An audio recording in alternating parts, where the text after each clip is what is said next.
O povo de Deus no deserto andava, mas à sua frente alguém caminhava. O povo de Deus era rico de nada, só tinha esperança e o pó da estrada. Também sou teu povo, Senhor, e estou nesta estrada. Somente tua graça me basta e mais nada. Também sou teu povo, Senhor, e estou nesta estrada. Somente a tua graça me basta e mais nada. O povo de Deus também vacilava, às vezes custava a crer no amor. O povo de Deus chorando orava, pedia perdão e recomeçava. Também sou teu povo, Senhor, e estou nesta estrada. Perdoa-se às vezes, não creio em mais nada. Também sou teu povo, Senhor, e estou nesta estrada. Perdoa-se às vezes, não creio em mais nada.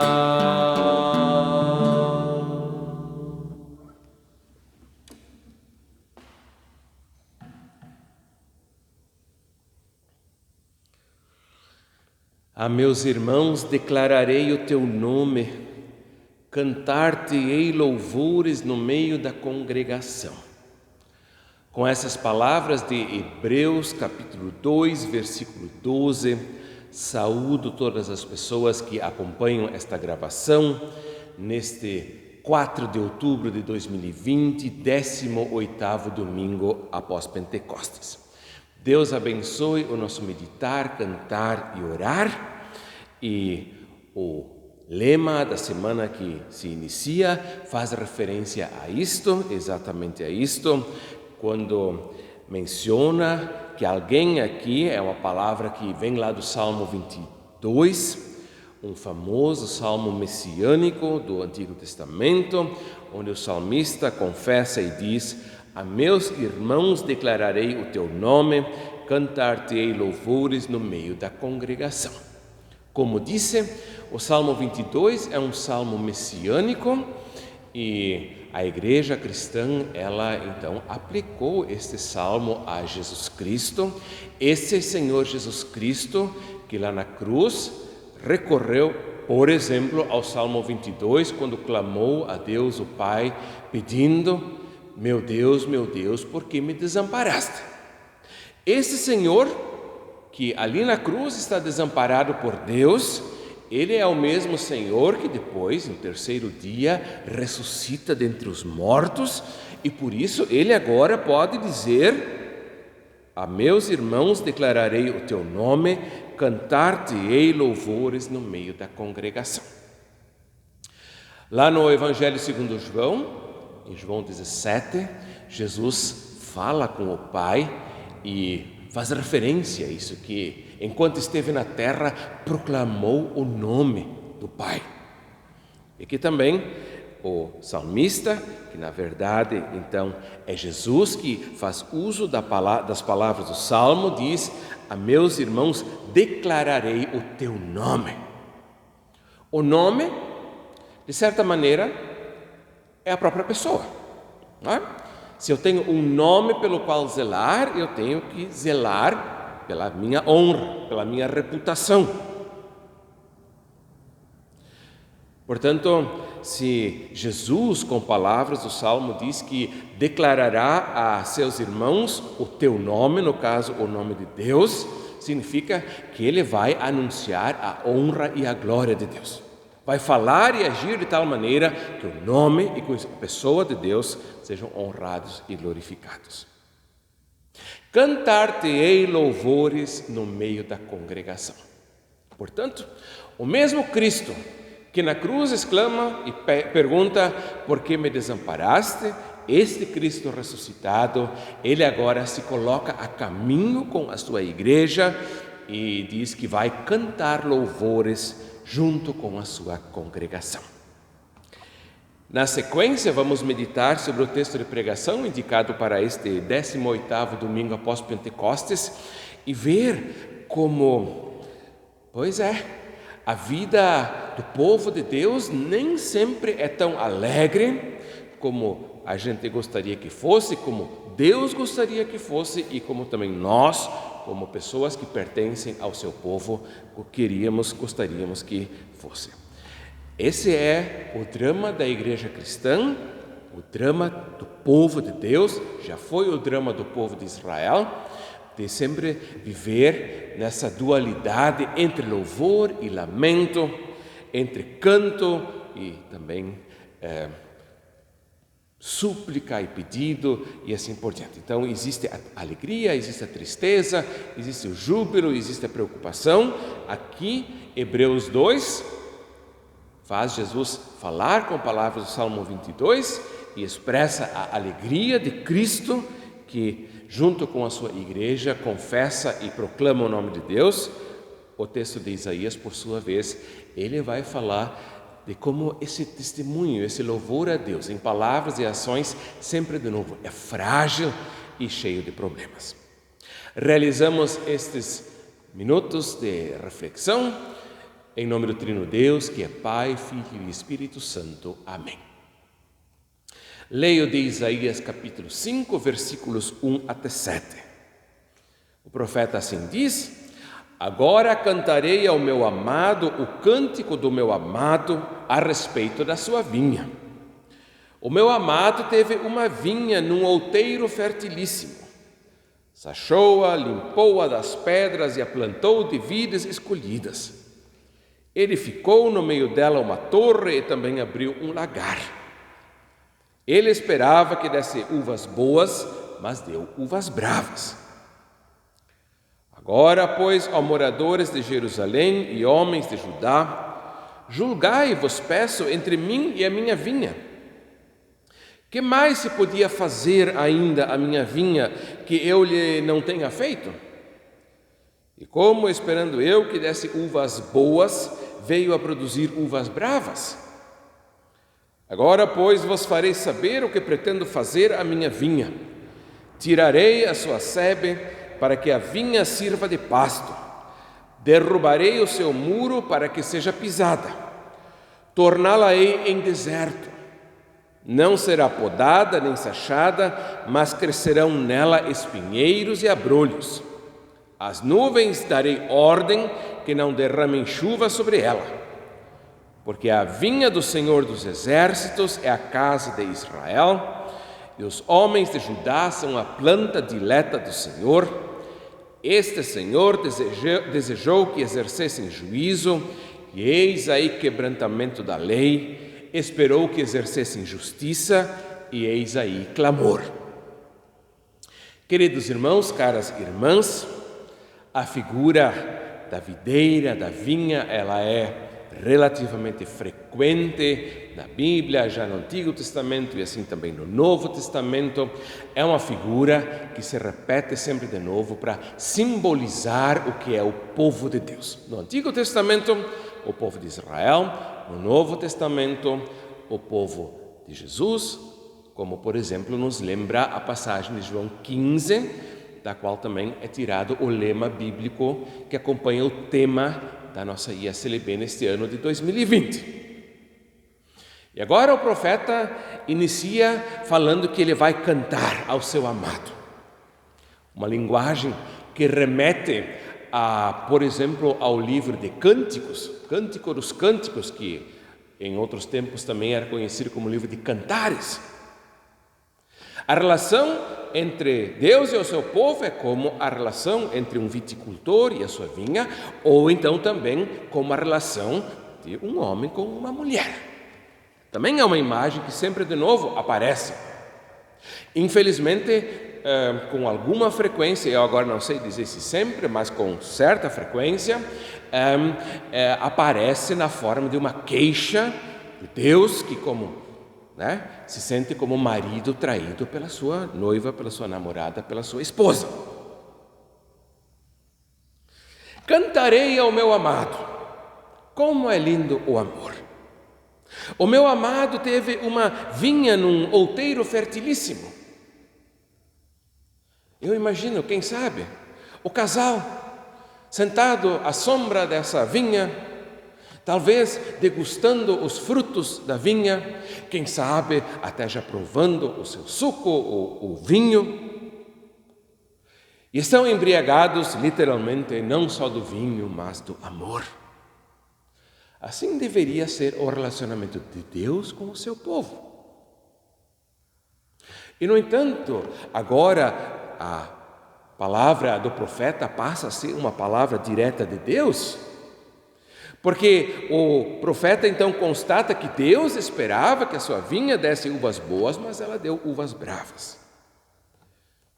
E por isso agora Deus entra em cena e fala diretamente ao seu povo: julguem vocês entre mim e a minha vinha.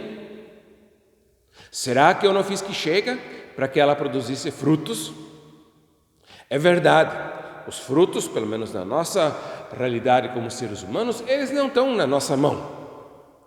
E mesmo assim, nós podemos mais ou menos prever que se nós cultivamos a vinha de uma forma adequada, ela tem grandes chances de produzir, e se nós não o fazemos, então é provável, quase certo, que ela não vai produzir. Eu fiz tudo certo. E por que deu tudo errado? Pergunta Deus. E agora segue. Agora, pois, vos farei saber o que pretendo fazer à minha vinha. Tirarei a sua sebe para que a vinha sirva de pasto, derribarei o seu muro para que seja pisada, torná-la-ei em deserto, não será podada nem se achada, mas crescerão nela espinheiros e abrolhos, as nuvens darei ordem que não derramem chuva sobre ela.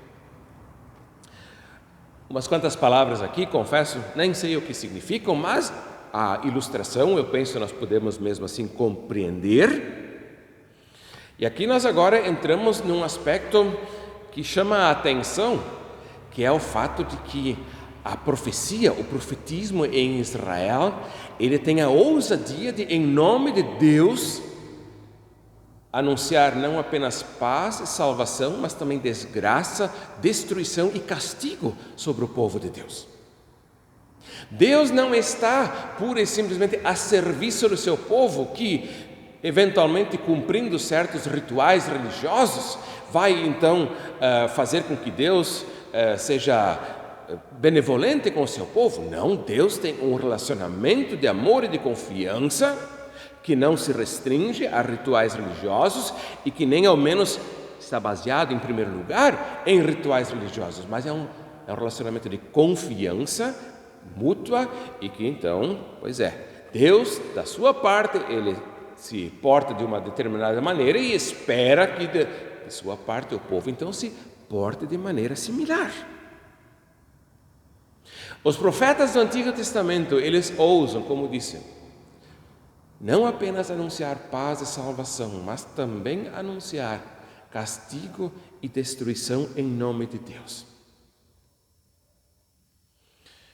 O famoso teólogo e cientista da religião Rudolf Otto, no seu livro O Sagrado, de 1917, ele faz referência à teologia do seu tempo, que teria, na sua opinião, transformado Deus num Deus banguela, um Deus que não morde, um Deus que não machuca.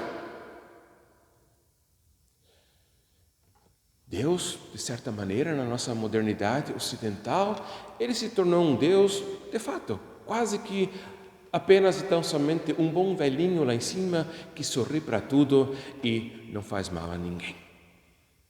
E aqui agora vem o texto bíblico que diz, não, Deus morde sim, Ele machuca sim. Nós precisamos cuidar para não abusarmos da graça e da bondade de Deus. Sim, Ele é gracioso, Ele é bondoso para conosco, mas Ele também espera que o seu povo se porte de uma determinada maneira. E se nós agora não queremos dizer que Deus castiga o seu povo, então pelo menos precisamos levar em consideração que Deus não protege também o seu povo de arcar com as consequências dos seus atos, e esses atos, se não forem bons, eles inevitavelmente vão levar também a frutos e a consequências que não são bons. A vinha do Senhor dos Exércitos é a casa de Israel, e os homens de Judá são a planta dileta do Senhor. Este desejou que exercessem juízo, e eis aí quebrantamento da lei, justiça, e eis aí clamor. Temos aqui agora mais um aspecto que mereceria ser meditado com mais tempo. Eu não quero me estender excessivamente, mas vou apenas fazer uma referência breve à questão, que é a questão da relação entre fé e política. Aqui nós temos uma pessoa que, em nome de Deus, ou o próprio Deus, por meio de uma pessoa, fala para dentro da realidade social, fala para dentro da realidade política. Temos um contexto no Antigo Testamento onde, embora houvesse uma dinastia real, a dinastia davídica em Judá, em última análise se compreendia assim como uma teocracia. O rei, ele estava subordinado a Deus, não era simplesmente um Deus em forma humana. Nós, no nosso século XXI, não vivemos numa teocracia, mas numa democracia. Vivemos num assim chamado Estado laico, onde a sociedade naturalmente não é laica, mas o Estado, ele de alguma forma procura se manter neutro em questões religiosas, e aí sempre de novo se levanta a questão, independentemente do lugar que cada qual ocupa no espectro político, à direita, ao centro ou à esquerda, qual é a relação entre fé e política, de que maneira a palavra de Deus pode e deve, ou também não pode nem deve, ser pregado e falado para dentro de condições sociais que ultrapassam os limites da comunidade de Jesus Cristo. Como disse, esse tema certamente mereceria e precisa de uma reflexão mais aprofundada para não extrapolar excessivamente o tempo que a gente prevê para essa meditação. Eu vou me restringir a essas breves observações. Cantei no início do hino número 580 do livro de canto da ESLB, as estrofes 1 e 2, e agora quero entoar as estrofes 3 e 4. Vou inverter a sequência das estrofes, porque eu penso que em termos de conteúdo, de fato, a sequência 4-3 ela é mais adequada. O povo de Deus fala aqui, no caso é o povo de Israel que peregrina pelo deserto, saindo do Egito, anda 40 anos no deserto até que entra na terra prometida, e assim como Deus aqui chama o seu povo e acusa o seu povo de falhar na obediência a Ele, assim esse povo que andou no deserto também sempre de novo tropeçou, caiu, e a autora do hino, ela ali na estrofe 2, ela faz uma formulação que eu considero muito interessante, que ela se inclui no povo de Deus e, como integrante do povo de Deus, também confessa: perdoa-se às vezes, não creio em mais nada.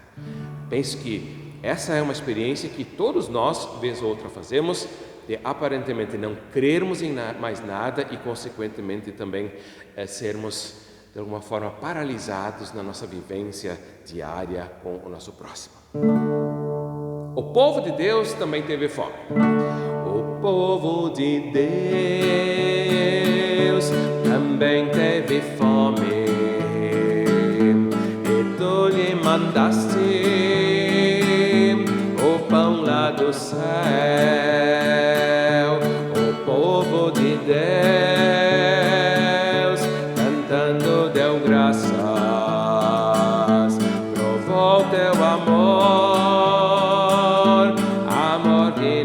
passa. Também sou teu povo, Senhor, e estou nesta estrada. Tu és o alimento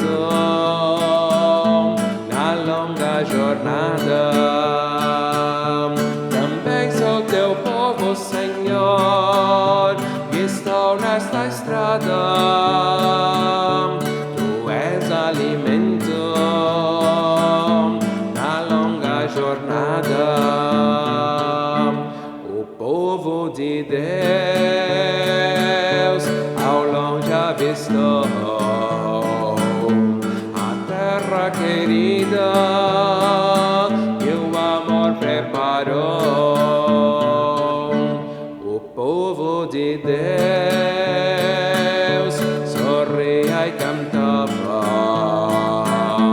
e nos seus louvores teu poder proclamava.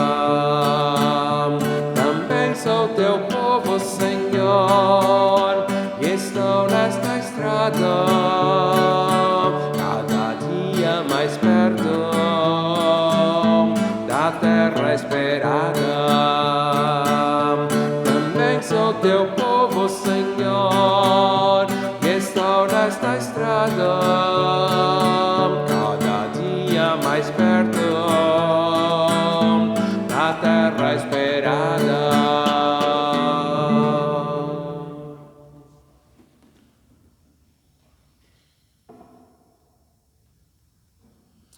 Oremos.